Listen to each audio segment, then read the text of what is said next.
This week on Water Wednesdays, we have Jaime Paul. She's a hydrogeologist at the Barbados Water Authority, and she's going to explain to us what we've been seeing in recent time looking at our water reserves.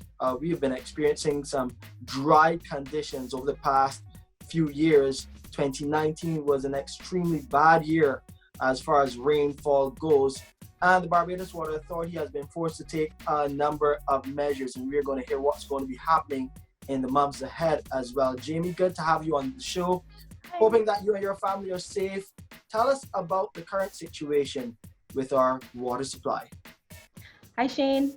Thanks. We're all trying to make it as much as possible here, trying to be as safe as possible. Thanks. I hope you and your family are safe as well.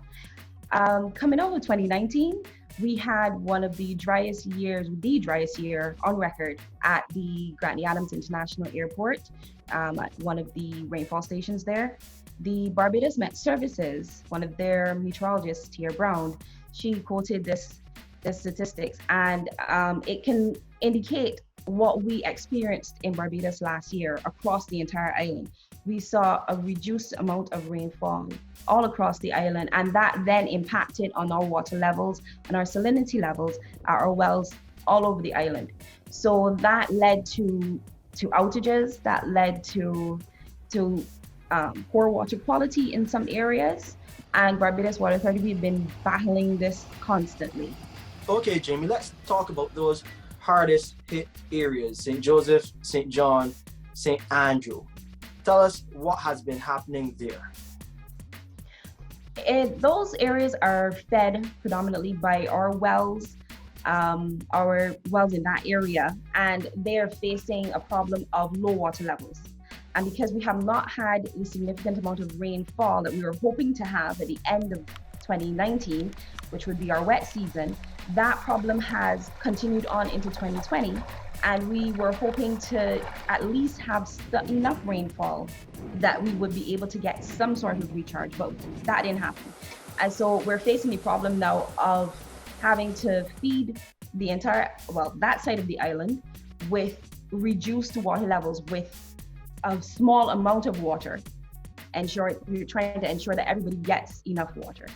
That has led to outages, severe outages in that area. We've had to install I believe more of the community tanks, and we're trying to work with the population as much as possible. We're trying to work with everybody to see that we can get as much water in that area as possible.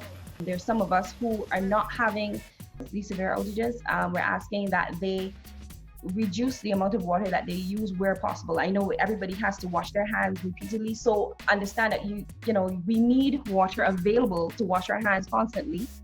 And where possible, if you can reduce the amount of water that you use on a regular basis, remember, turn off the shower when you are soaping up, and turn off the water when you are soaping up, when you're washing your hands, turn off the water when you're washing dishes.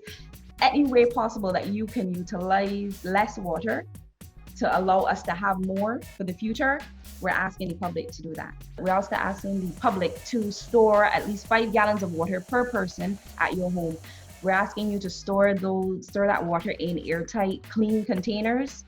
Have it readily available to you, because we're not certain what's going to happen. Think of it as preparing for the hurricane season. You have to have your water stored and available to you in the event of any outages. Jaime, thank you so much for sharing with us on this edition of Water Wednesdays. Not a problem. It was great. Thanks. Yes, to view this or previous episode again, you can visit our website, www.barbadoswaterauthority.com. You can go to our Facebook or Instagram pages for additional information, or type Water Wednesdays in YouTube. You can find us there.